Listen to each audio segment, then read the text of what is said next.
Pode ter notícia boa com relação àquele prédio histórico do centro da capital, do governo federal, que pode virar um residencial. Que notícia boa? Explica pra gente, Cíntia. É um programa do Brasil, Democratizando os Bens do Patrimônio, é o nome do programa, que está sob os cuidados da ministra Esther Dweck, Ministério da Gestão, e vai ceder, nesse primeiro momento, 500 imóveis da União para a construção de escolas e para ações de saúde. Não ficou claro ainda, porque esse programa ainda está sendo desenhado, se são hospitais ou clínicas, vai depender muito. E o mais interessante também é que parte desses imóveis vai se tornar moradia através de um processo que os arquitetos e urbanistas hoje chamam de retrofit, que é você pegar um imóvel que era, por exemplo, um escritório e transformar esse imóvel num residencial. Se faz dá uma mexida na finalidade básica daquele imóvel. E a lista de imóveis está sendo elaborada, o governo fez um mapeamento. Mas esse imóvel aí, pelo que eu consegui apurar, ele deve entrar, que é a antiga sede do INSS. Esse prédio foi construído na década de 1940, foi tudo que eu consegui apurar ao pesquisar para fazer essa reportagem que está até lá no blog do portal meionorte.com. E esse imóvel, já houve muitas tentativas de transformá-lo em algo servível. Já se tentou fazer um centro cultural, vocês lembram disso? Seria através do Banco do Nordeste. Não deu certo. Já se falou em fazer uma Casa da Mulher Brasileira. A então deputada federal Margarete Coelho disse que iria transformar na Casa da Mulher Brasileira. Não deu certo também. E agora esse imóvel entra nessa lista. Eu apurei também que o Tribunal de Contas da União, e eu acredito que esse programa do governo atende a essa recomendação da auditoria. A auditoria foi feita nos imóveis da União e como é feito o gerenciamento. Eu até mandei para a Juliana alguns pontos que foram, que constam lá no relatório do Tribunal de Contas da União. Tá. Olha que coisa louca. O governo federal tem 1 trilhão e 340 milhões em imóveis. Meu Deus. Esse é o valor avaliado. Mas mesmo assim gasta 1 bilhão e 600 milhões com aluguel, despesa de condomínio e os bens sendo depreciados. Qual é o grande problema? Em metade desses imóveis aí, pelo menos 700 mil imóveis, eles estão com problemas de gestão. Ou eles são mal conservados, ou eles são mal geridos. E 10 mil imóveis estão desocupados. Isso no Brasil todinho. Tem abandono de vários imóveis, esses aí são os principais problemas que foram encontrados pela auditoria. E gastos elevados com esses mesmos imóveis, dificuldade de alienar. O governo tem um programa para vender, não consegue vender. Tem um site que foi criado em 2020, que você entra lá, aí você coloca qual imóvel do governo você quer comprar. Tem uma lista. Procurei no Piauí, por exemplo, e não me encontrei nenhum imóvel à venda no estado do Piauí. E ausência de arrecadação. Então, esse imóvel está abandonado, está parado, está só se depreciando. E o risco de invasão. Muitos desses imóveis que serão cedidos já são ocupados hoje por famílias. Tem alguns casos em São Paulo e também no Rio de Janeiro. Lá em Fortaleza, tem um prédio imenso, um edifício na Aldeota, que é um dos bairros mais valorizados, né, de Fortaleza, e já está nessa lista que foi mapeada pelo governo federal. Tem também, e aí eu conversei com algumas pessoas mais informalmente, um imóvel que está localizado na Pedra do Sal, e esse imóvel, ele já foi um centro de pescado, tem uma expressãozinha que eles usam, não é produção do pescado não, mas é de cuidar do pescado, e era ligado a um projeto de pesquisa que foi abandonado. E esse imóvel está lá, ele também deve entrar nessa relação. Seria um local para o beneficiamento do pescado? Era beneficiamento, essa é a expressão.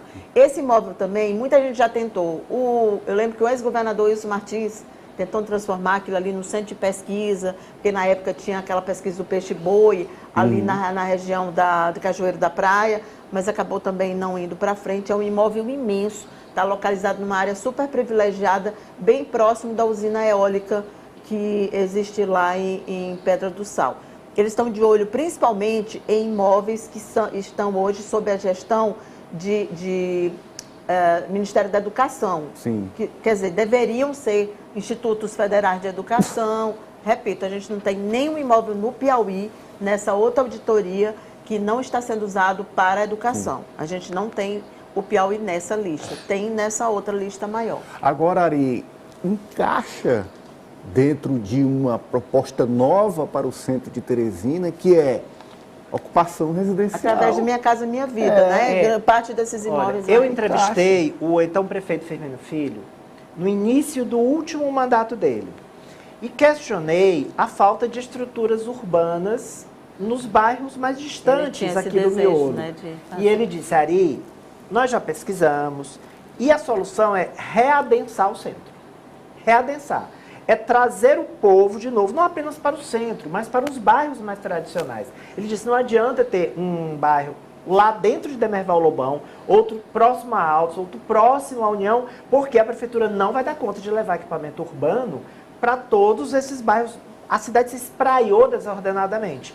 E as outras capitais também estão seguindo essa linha de readensar os bairros mais tradicionais. E o centro é um deles. Essa proposta de revitalizar o centro, colocando gente para viver de novo no centro, ela não é nova e a gente espera que com a utilização do prédio do INSS já seria uma iniciativa de impacto, porque aquele prédio é muito grande, super bem localizado, daria uma vida àquela região central. Sem dúvida. França? Tomara que dessa vez dê certo, porque eu me recordo que esse imóvel chegou a ser cedido para o Banco do Nordeste, para que pudesse ser realizado um centro cultural. Lembro que, inclusive, colocaram os tapumes para a realização da reforma para esse centro cultural, tinha, inclusive, o logo do Banco do Nordeste, mas não foi para frente. Então, hoje, o que se percebe é um imóvel totalmente abandonado. Já se passaram 13 anos desde que houve essa tentativa por parte do BNB, não deu certo, e agora a expectativa é que realmente a sua utilização possa vir para o bem, porque além dessa questão do adensamento, tem também a questão econômica envolvendo o centro da capital, porque houve uma grande fuga de pessoas ao centro de Teresina. Então, com a população morando lá, com uma densidade populacional maior, pode inclusive ajudar a movimentar mais uma vez o centro de Teresina, que quando você anda no centro de Teresina, você observa que muitas lojas, muitos pontos comerciais fechados, colocados para aluguel, porque não tem mais público para consumir aquele determinado serviço. Então também tem esse viés econômico com essa atratividade de pessoas para o centro de Teresina. João? Essa questão dessa cessão desses prédios é uma questão que até economicamente é muito mais viável do que o governo fazer, como muitas vezes faz, e isso é todos os governos, de pegar um prédio, às vezes, que está praticamente destruído, ele aluga e reforma. E depois quem fica com a benfeitoria é o privado, que não vai dar retorno nenhum e que ainda mais, quando bem entende, pede reajuste, às vezes o governo dificulta, há todo um trabalho. No caso desses casos aí do Banco do Nordeste, mais especificamente desse prédio, essa novela já tem bem 2 décadas, né? Muito mais de 20 anos. Né? Mais de 20 anos, né, Cíntia? Teve até uma época, foi divulgado que seria um centro cultural do Banco do Nordeste. A gente e, falou por sinal, em todas as pouco. capitais do Nordeste tem, menos aqui, né? A gente falou. Então está na hora depois também a Casa da Mulher Brasileira. Aproveitar a força do governador. Aí já foi ocupado, já foi ocupado por famílias. Aquele prédio sofre. É verdade, olha, é um prédio tão bonito, né? Tão e aquela área valorizada, imagine aquilo ali com aquela arquitetura preservada. Seria fantástico. E ele tendo uma outra utilidade, mesmo que não seja moradia, mas que seja alguma coisa de ação cultural, porque também está previsto no programa. Hoje eu acho que a única movimentação de gente que tem no centro, fora o comércio durante a semana, é o circuito de bares e estabelecimentos para o público LGBTQIA+, que com a segurança que o governo está garantindo, hoje você tem nos finais de semana e também durante a semana um circuito que percorre várias ruas. Sim. E aí se limita a isso à noite. Eu queria só lembrar também que não tem nada a ver com o governo, mas às vezes a gente vê os imóveis, e Teresina tem muitos desses imóveis abandonados, tem prédios, condomínios que pararam por algum motivo, por uma questão judicial, e esses prédios ficam lá abandonados. Eu lembro que tem um desse na rua Elias Tem na Dom Severino.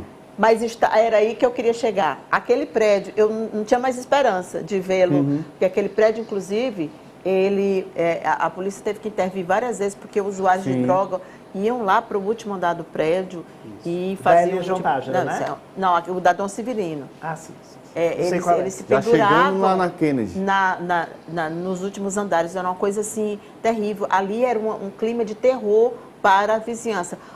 O Givago Castro, a construtora dele, eu menciono ele porque eu vi ele comentar isso na rede social. Eles já estão trabalhando naquela obra, eles conseguiram, porque ali tinha uma questão judicial, a construtora acho que entrou em falência, alguma coisa assim, e já está muito adiantado. Eles estão fazendo estúdios, né, que são novas formas de você morar, né? De morar, né, como se fosse loft, só que em menor tamanho. E eu achei sensacional, passei por lá, às vezes eu faço caminhada e vou bem longe, e eu fiquei tão feliz, sabe assim, como teresinense, quando eu vi aquilo ali, importante. eu disse, poxa, que bacana. Porque fica um cenário de abandono da cidade. Aquele dali, a Jontagem é uma tristeza, uma coisa horrorosa, aquele prédio.